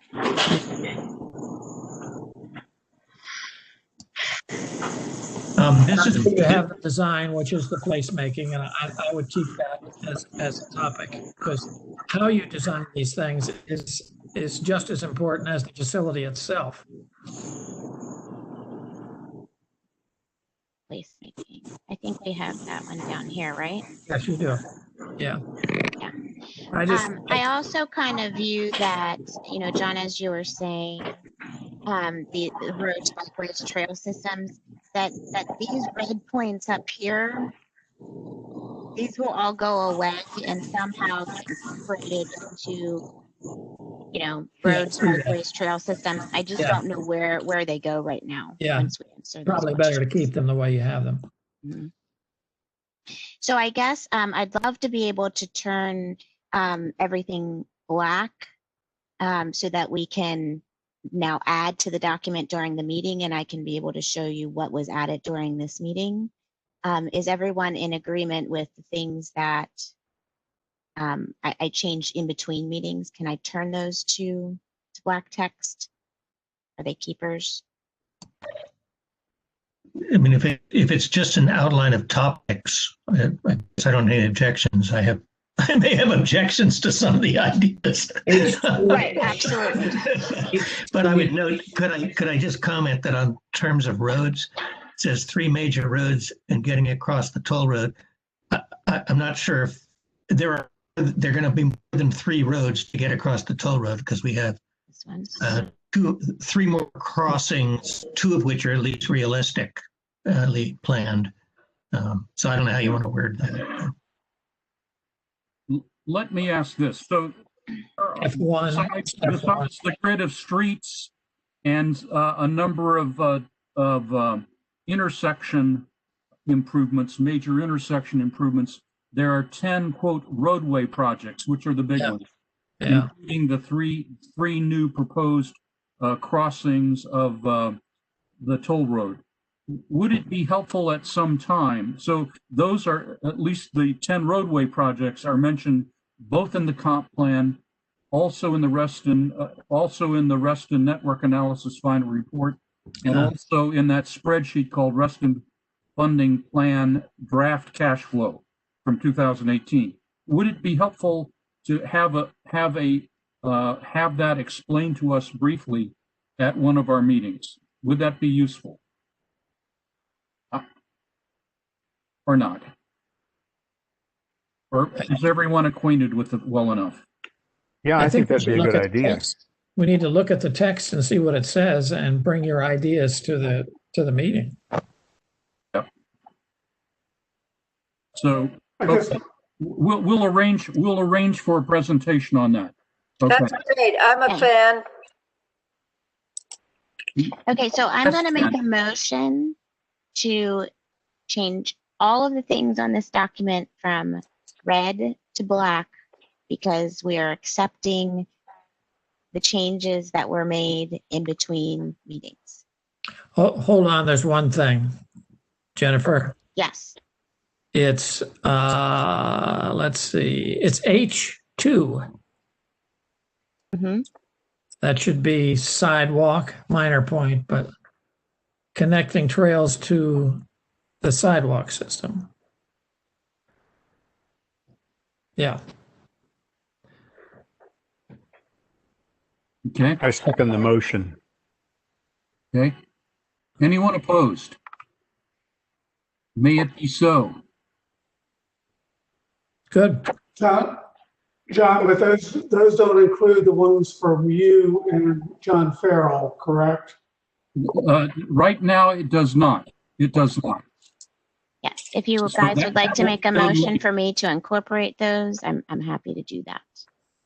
Since I would recommend that we include their comments as well. Yeah. We can't easily do it tonight. I can hit the main points if you want, but I want to see, first of all, if other folks have comments. John, I think it would be good if you could just briefly summarize your comments so that we understand your intent behind them.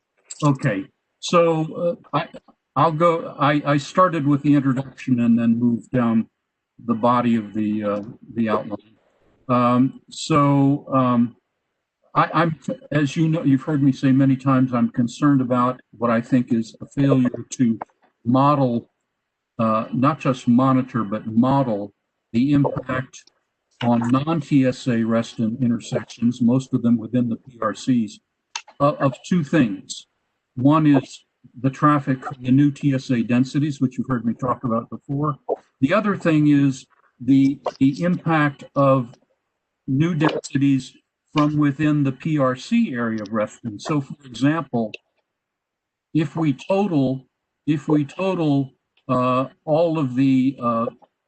all of what Fairfax County staff said in 2017 and 18 were additional, quote, planned, unquote, multifamily units for Village Centers, St. John's Woods, and Charter Oaks, that would be another roughly 4,200 new units. And I don't know that that was ever modeled, the impact of those proposed things. So that's the modeling thing. And then John, can I interrupt you? Can everyone see John's on the screen now? Or do I need to share that? No, I can see it. You can see it. Yep. Okay. So go ahead, John, because it's up on the screen. Under roads, and this starts getting into particular questions. So one of the two of the projects, two of the 10 roadway projects that are recommended are the Fairfax County Parkway Sunrise Valley New Exchange. And we've heard frequently from members of the Polo Fields community of the deleterious effect of that interchange on their property, and they at least deserve a hearing here. Secondly, it was raised in the Reston Special Transportation District Advisory Board whether or not we should try to move up from its present 2005 to 2031 timeframe the Town Center Parkway underpass. That was supported. Tammy has mentioned that before, and Robert Gowdy had supported it in the meeting of that advisory board. And then John Farrell under section 2B, Romanet 4, 133, John Farrell had listed a number of particular road issues that he has, which I won't go into detail on. Moving down, I'm moving quickly here on the next page, and this has been mentioned before, and that's the impact of COVID on big city transit, both short-term and potentially long-term. So I list there, many of you have probably seen that New York Times article about how this is a problem in many large cities, including New York and Washington and San Francisco and Los Angeles, and they call it an existential peril. I mean, so can we even contemplate the failure of Metro? It doesn't seem that we can, but how do we prevent at least the short, or how do we deal with the short-term and potentially medium-term effects of what has happened? And, you know, where Metro has been talking about a doomsday budget. And then under number 5, transportation management, I note in Romanet 3, my concern that the trip reduction analysis done by county staff is unreliably hopeful. If you add the 45%, which is the maximum within a quarter mile of the TSA areas, and you add to that the 7% that they add for roadway efficiency due to technology, you get up to a 52%. You get up to 52% trip reduction from what the Institute of Traffic Engineers would do in their raw estimate. And the Reston, and this is the important thing, Reston network analysis was built on those trip reductions. So that makes me worried. That makes me worried. And I've had discussions with Jeff Herman about asking whether or when they're going to do an independent assessment of the performance of actual developments on this trip reduction. And the last time we talked about a year ago, that had not yet been done. And the final thing is Romanet 4 under number 5. Back in the spring of 2019, MTAC, Reston's MTAC, Reston Association's MTAC, had conversations which Tom Bashadny was aware of, and he was invited to join into. We had conversations with VDOT about real-time signal management at intersections like Barron Cameron, Eldon, and Fairfax County Parkway, where you get very inefficient time because it's not real-time adjustment. And so my general question is, and VDOT has the capacity to do it. They say they've never been asked to do it in this area of Fairfax County, and perhaps not in Fairfax County. It is a tool for making intersections, high-volume intersections, more efficient. Should we look into that? Those are my points.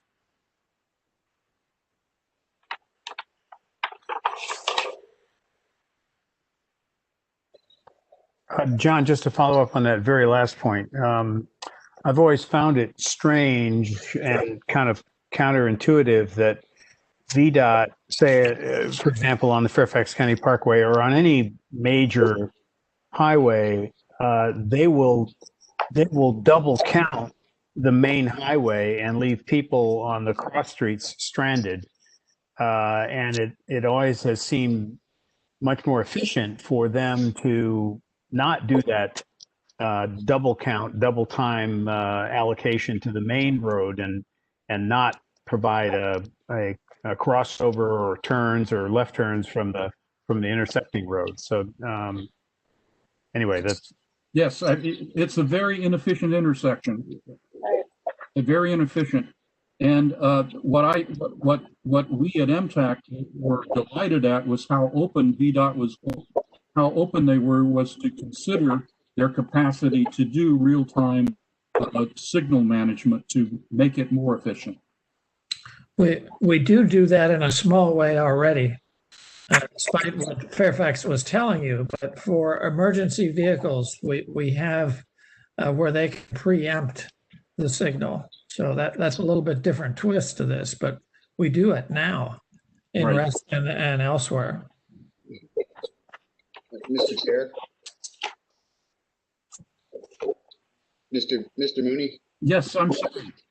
This is Scott Leary. Hi, Scott. If you're going to pursue this, and I encourage you to do this because it is a way of increasing operational efficiency of intersections without physically increasing capacity, the branch of traffic engineering that this is ITS, Intelligent Transportation Systems, if you want to properly head it. Okay. Thank you, Scott. I would like to suggest under roads that you put in consideration of roundabouts.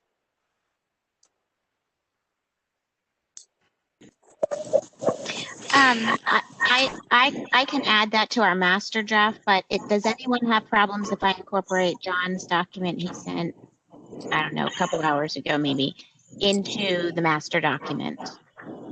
Great. Thank you. No? Okay. So I'm going to go ahead and do that after the meeting. And then, Jan, you were saying under roads, we're going to add possibility of roundabout. Great. Yeah, John, if I can just add on roundabouts coming from England, they're all over the place. Yeah. They are. I agree with Jan, and they are great for traffic throughput. So, you know, they're sometimes called rotaries here. They're sometimes called traffic circles. It's all the same thing, and they can be big or small depending on the width of the street. But they are really good. And if you go out on Route 50 beyond Dulles, there's about 4 or 5 in rapid succession, so you can sort of get a feel for what it's like. They're used heavily in Europe, as well as Great Britain. And even though some people don't like Arlington, Arlington has adapted traffic circles in a bunch of residential areas.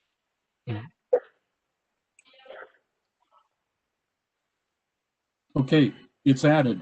Thank you. Thank you. They're also quite popular down here in Florida. The only caveat I have is depending on the size, they require right-of-way acquisition and there's a cost factor.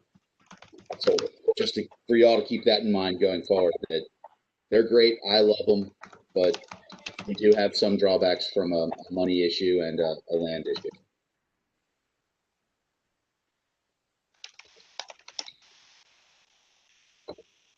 Okay. Why don't we pause this piece of work for this evening? I have found it a very rich conversation, and I thank everyone for their participation. Let's move to number 6, if we may. So we had talked about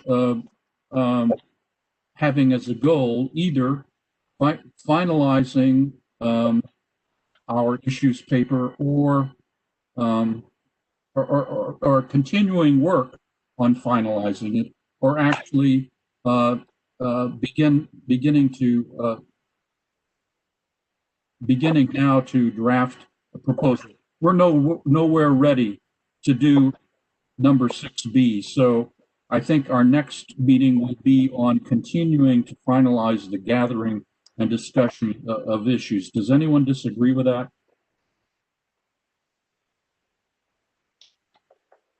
Okay.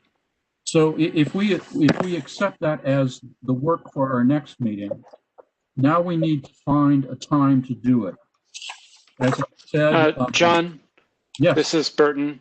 Just, I think that's a good goal, but do you have something specific in mind that you could ask task force or working group members to do specifically to contribute to that?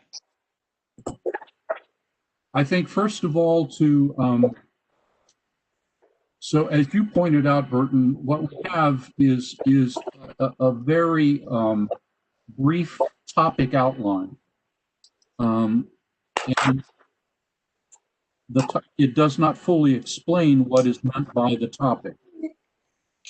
I think what we need to be prepared for at our next meeting is, obviously we can gather some other issues, but I think what we need to do is talk out those issues and be prepared to put them in an outline that can serve as a basis for discussion by the whole task force. Does that make sense? Yeah, it does as a goal. It's just in terms of the process, how do we get there? Contributing as individuals between now and the next time we come together. Yeah, the most important thing is people get all of their issues in to Jennifer and to me. Well, actually, to do it through listserv so that everybody gets the issues. So if there are any other issues people want to raise, we need to raise it. Then the task before the next meeting, whenever that is to put it into an order which we can polish in our next meeting and get it ready for discussion with the full task force.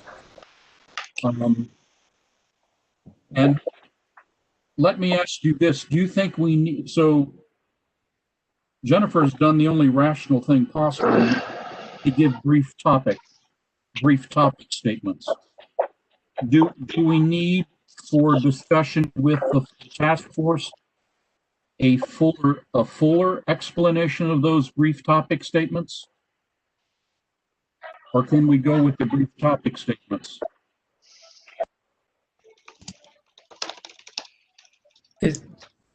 I've got a suggestion. So, John, I'm looking for a way to move along a little faster. Does the full task force, are they really going at this point interested in doing what we just did? I don't know that how useful that's going to be. I wonder if we can't get on with it. So maybe the next time for us to look at the topics, I think that's okay. But at some point soon, we should take the chapter that's in the transportation and maybe divide it up by the topics. And maybe roads should be the first one we do. Just take that whole section. We're talking about less than a page. And bring that and rewrite it in front of us the next time. So we start moving along with our whole recommendations, because dealing with topics, it's we don't even know if it's going to match what the text that we're going to write. So I think the sooner we can get on with the text, I think the better we could do. So I'm suggesting maybe for us the next time to go ahead and do the topics and flush those out the best we can. Although I thought we did a pretty good job tonight. But then pretty soon is start bringing the text in that's in the comp plan now and figuring out how we're going to revise that, add to it, whatever it is we're going to do. Otherwise, I'm afraid we're going to take an awful long time. And we're talking about, I don't know, 8, 10, 12 pages really at the most for a transportation section. It's not a whole lot of work. And I think the sooner we get on with it, the better we will be. So anyway. This is Burton. I like Mr. Carter's idea of starting the writing And I think concurrently, the working group members can email to the listserv whatever issues they have. And then either, well, hopefully before our next meeting, maybe we could compare a draft that a volunteer such as Mr. Carter has prepared and see whether it adequately addresses all the issues that we came up with. That's just an idea. John, I would agree with. Go ahead. I would agree with Burton and John that we can move along here, and if John is willing to do that, and we're following the previous comp plan as he talked about before, and I think Mark Mooney alluded to, will help make pretty good progress, and it's not that hard to do.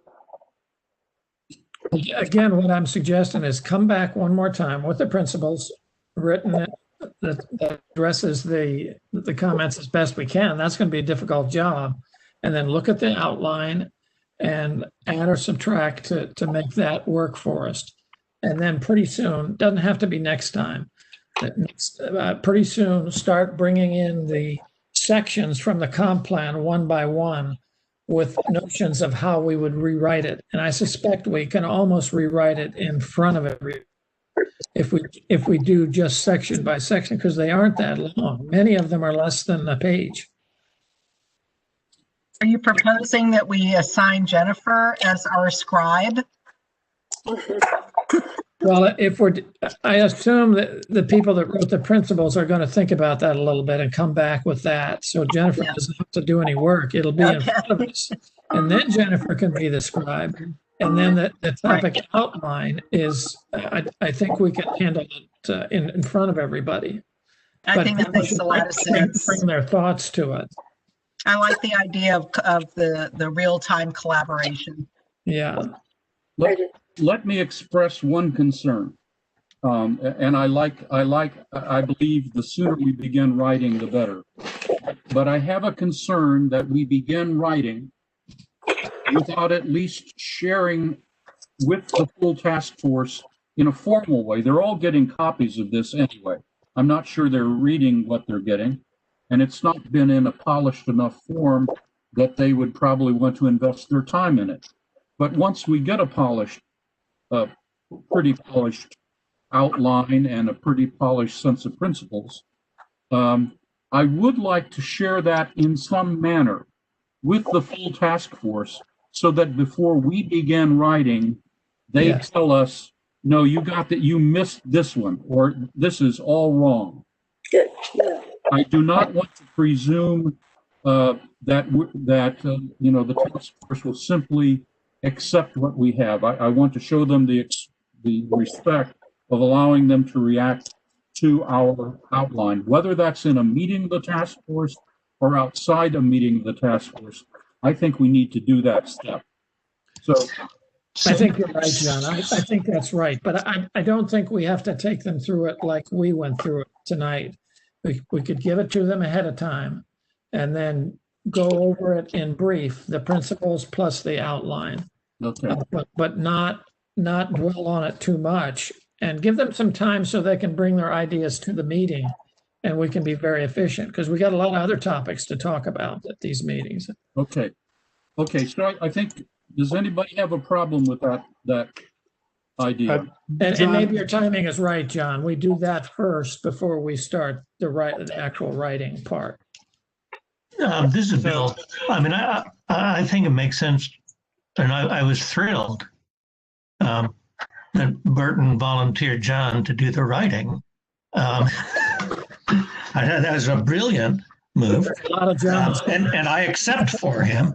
But that aside, I mean, I do think from an efficiency standpoint, let's assume this is 80% of the way to the right list.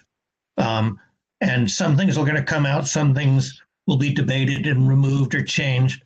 But getting started would be good. And also getting a clear idea of which sections are we writing from, so we can read those in advance and we aren't trying to collaborate, write, and do everything on the fly, which is really, really hard if you try to think about things. Yeah, But I think we will waste a lot of the time of the task force if we come back with every interim or near final document instead of just moving on and keeping them posted and inviting additional ideas. Okay. So, John and John Carter, this is David again. Just a thought, John Carter, are you suggesting that we, as a subgroup, obviously with the ultimate approval of the task force, are going to rewrite the verbiage in the comprehensive plan for this? That strikes me as we're going to give your lawyers fits. If it's not written right, we're going to have to rewrite it anyway. Yes, that's what I'm suggesting, that we're going to rewrite it. Right. But we're starting from the comp plan as it's written now and adding and subtracting to that. We're not just starting from scratch. But we are writing this for Walter. It's Walter who will submit it. So Walter has, if you will, ultimate editorial rights, and he will no doubt listen to other county officials.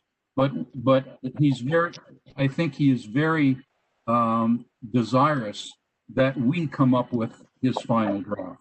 But he has ultimate editorial rights. So at the end of our work, we will have a new transportation section to be inserted into the comp plan that will replace the old one. And does it will be based on working from the previous one.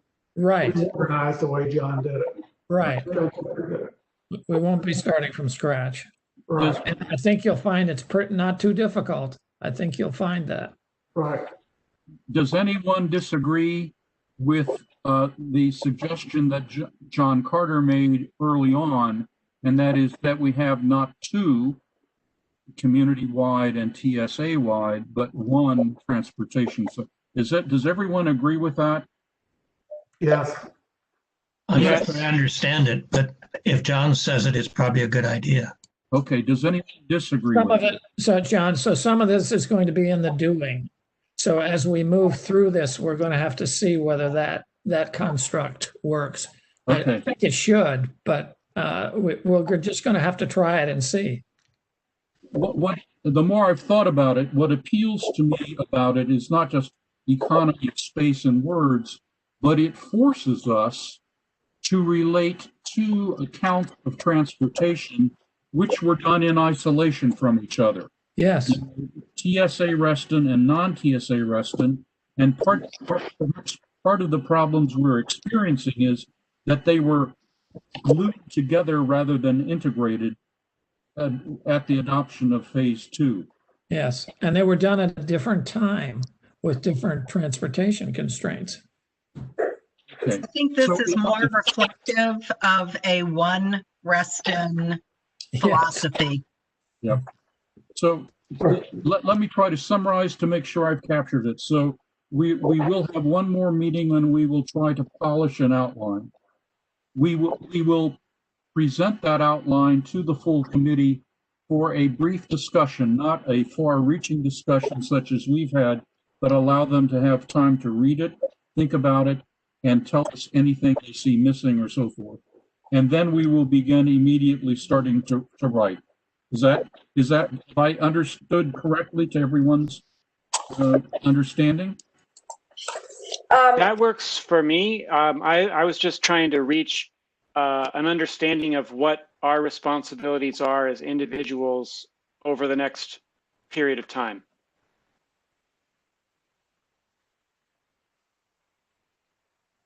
So the first thing is to get in any comments that you've not already got in.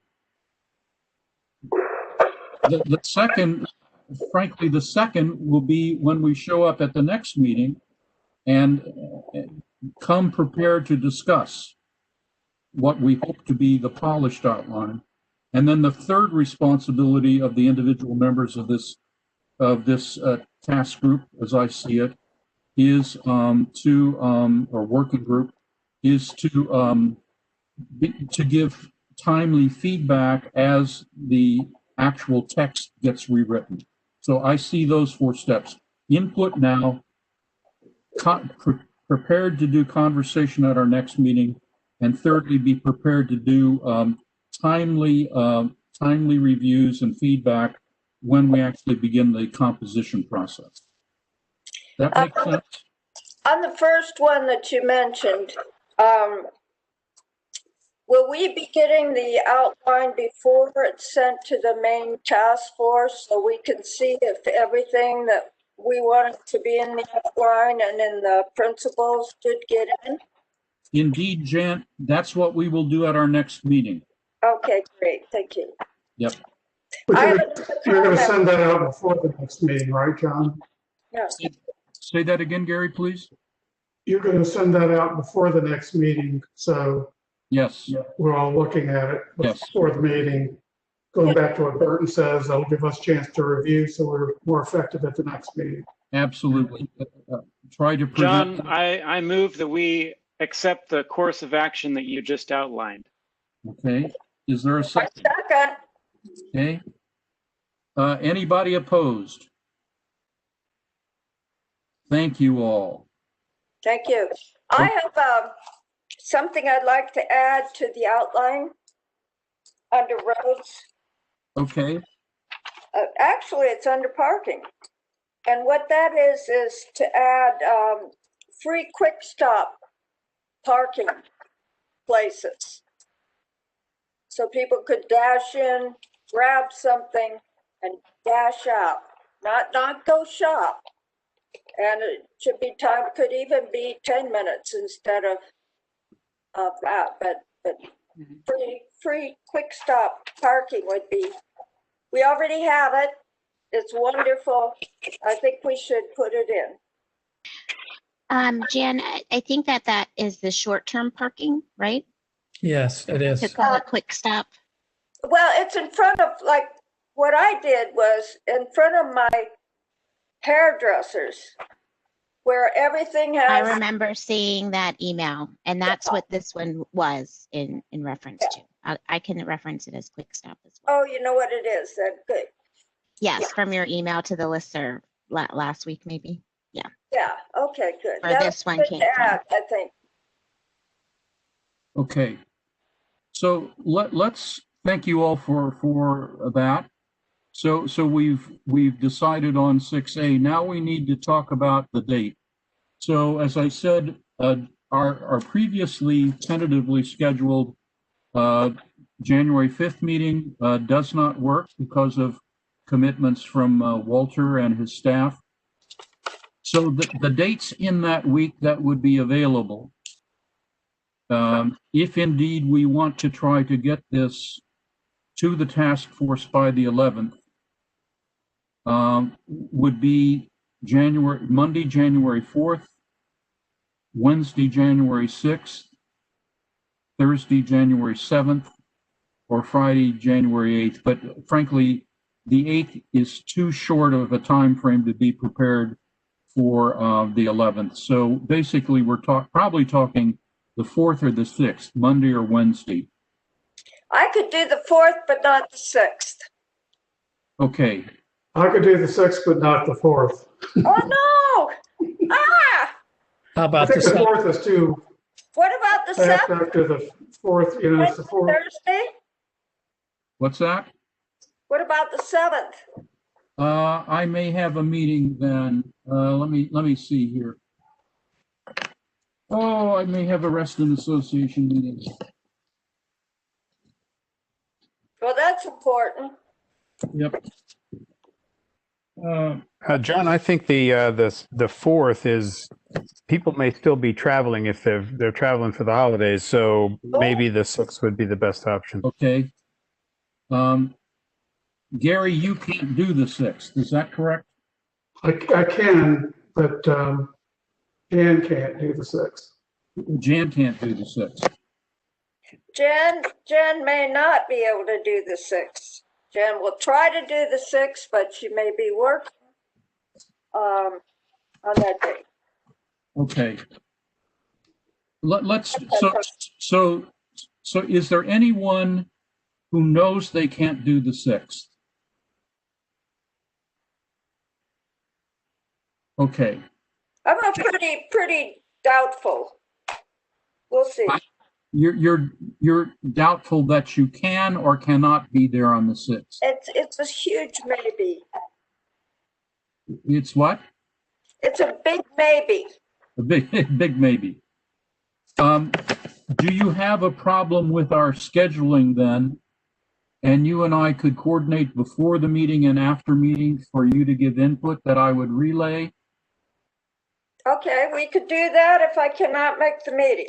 Okay. So, thank you, Jan, for accommodating that. So we'll say our next meeting is January the 6th, Wednesday, January the 6th, okay? All right. Thank you, everyone. And number 7, the action assignments. Again, we've already discussed that. It's to get in any additional issues that you've not already submitted as quickly as possible. Share them through listserv, and Jennifer will do her magic, and we will have a document to discuss and polish on January the 6th. I have a question. When we do it through listserv, does that go to all of the It does. task force as well as our subgroup? It does. It goes to everybody. Which is just fine. Those who are interested can follow along. They know we're not cooking mischief in a secret kitchen. There we go. Okay. So we're at number 8, additional business. Anybody? Do we have a motion to adjourn? I move we adjourn. I second. Thank you, guys. Any nasty person opposed? Okay. Thank you all for hanging in there. We went a little over, but I think this was. Thank you, John. I think this was a good meeting. Thank you. Yeah. Well, thank you. Okay. Happy holidays, Bye, everybody. everybody. Happy holidays. Happy Bye. holiday. Bye. Bye, everybody.